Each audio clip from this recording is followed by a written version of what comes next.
Di sini saya akan menjelaskan perubahan dan pelestarian lingkungan hidup.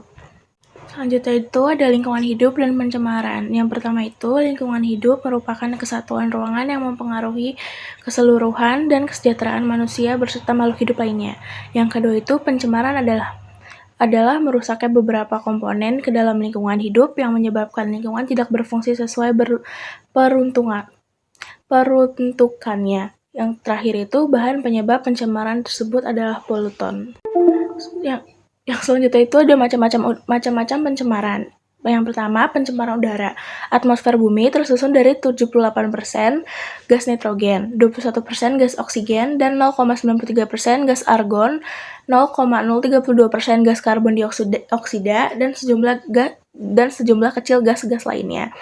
Jika gas tersebut mengalami peningkatan, maka atmosfer bumi tidak akan seimbang.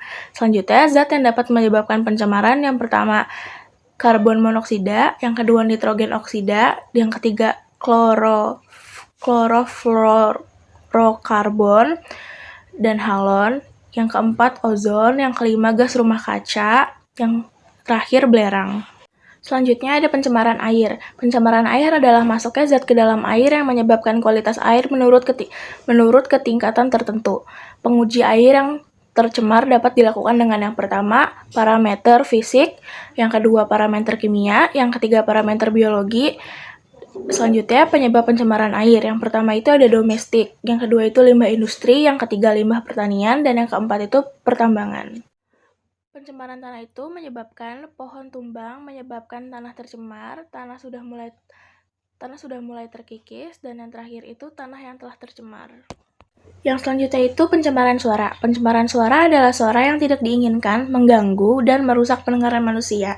Pencemaran suara dibagi menjadi 4, yaitu yang satu kebisingan inklusif, yang kedua kebisingan inklusif kontinu, yang ketiga kebisingan semi-kontinu, yang keempat kebisingan kontinu. SLM merupakan alat yang digunakan untuk menentukan tingkat kebisingan.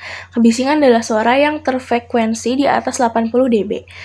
Kebisingan menyebabkan gangguan kesehatan dan psikologi. Kebisingan bisa terjadi dengan suara pesawat yang terdengar begitu dekat, suara kendaraan dapat menyebabkan polusi udara atau tercemar. Selanjutnya yang terakhir itu suara petir yang kencang. Selanjutnya ada penanganan limbah. Pendekatan non-teknis, penerbitan peraturan sebagai landasan hukum, pendekatan teknis, menyediakan sarana-prasarana penanganan limbah. Sistem penanganan limbah cair domestik. Yang pertama itu ada cubluk, yang kedua tangki septik konvensional, yang ketiga itu ada tangki septik biofilter, yang keempat itu ada instalasi pengolahan limbah cair domestik. Selanjutnya, sistem penanganan limbah cair industri. Yang pertama itu ada penanganan sistem setempat, yang kedua itu ada penanganan sistem terpusat. Selanjutnya penanganan limbah padat. Limbah padat domestik berasal dari kegiatan rumah tangga. Limbah padat non-domestik berasal dari kegiatan pertanian, perkebunan, dan industri.